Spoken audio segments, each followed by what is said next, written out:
mwanangu kivuli utayajua.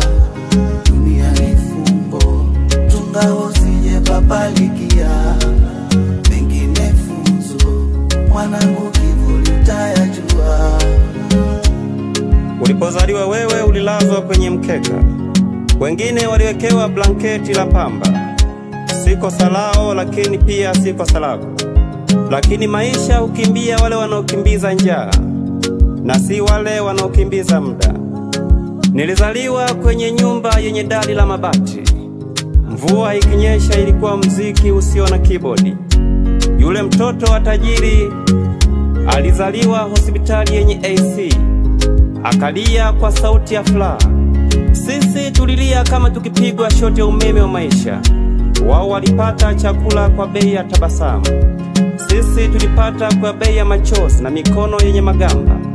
Baada ya miaka miwili, wao walitakiwa kusoma rangi. Sisi tulikuwa tunajua rangi ya vumbi kabla ya rangi ya playgroup. Walisema watoto wote ni sawa, lakini hata nyoka na kuku hawaanzi safari moja. Nikamuuliza mwana wa kivuli, hii dunia ina mizani kweli? Akanijibu, mizani ipo, shida ipo upande wetu. Hivyo tunaumia ni sisi ambako mizani imeelemea, na hakuna namna utafanya ili mzani ubalance. Kwa lugha nyepesi, wao ni watoto wa matajiri na sisi ni watoto wa maskini, na hakuna uhusiano kati ya tajiri na maskini. Ndio maana wakasema, simba akikohoa mbuga inanyamaza, swala akilia hakuna anayesikia. Na ili kumfariji maskini, walisema kuwa tai huliona jua, panya huliona giza, lakini wote wanatafuta tumbo lile lile.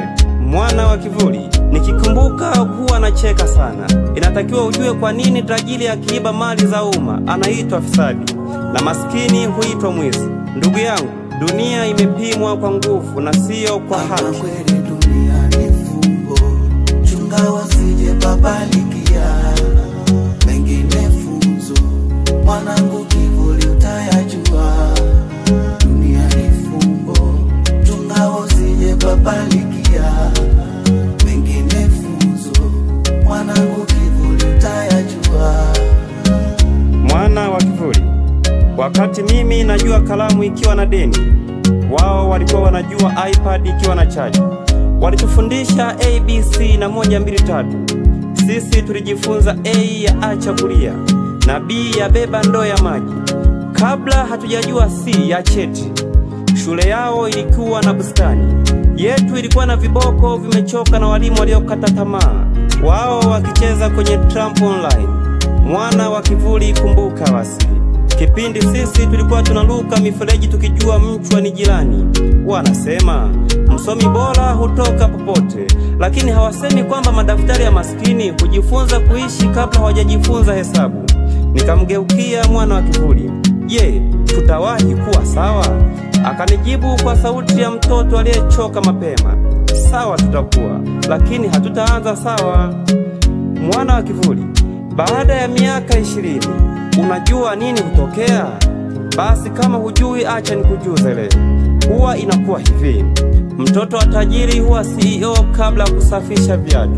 Sisi tukawa mafundi kabla kupata cheti cha kufaulu. Yeye alianza maisha juu, sisi tukaanza chini ya mizigo ya historia. Wanasema kila mtu ana nafasi, lakini wengine hupewa nafasi kwa kadi, wengine huipambania kwa damu. Mwana wa kivuli akanigusa mkono, akanambia, usiione safari yao kuwa barabara, yako ni mlima, ndio maana ukisimama juu unaona mbali. Akaniambia tena kwa sauti ndogo, maskini akifanikiwa historia inapata penye kuandika. Taji, wao wanaendeshwa kwa ndoto, sisi tunaendeshwa na njaa. Lakini kumbuka, taa inaweza kuzimika lakini kivuli hakipotei. Mimi ni mwana wa kivuli na nitasimama kama bendera ya familia zote za mitaani. Chunga wasije papalikia. Mengine funzo, mwanangu kivuli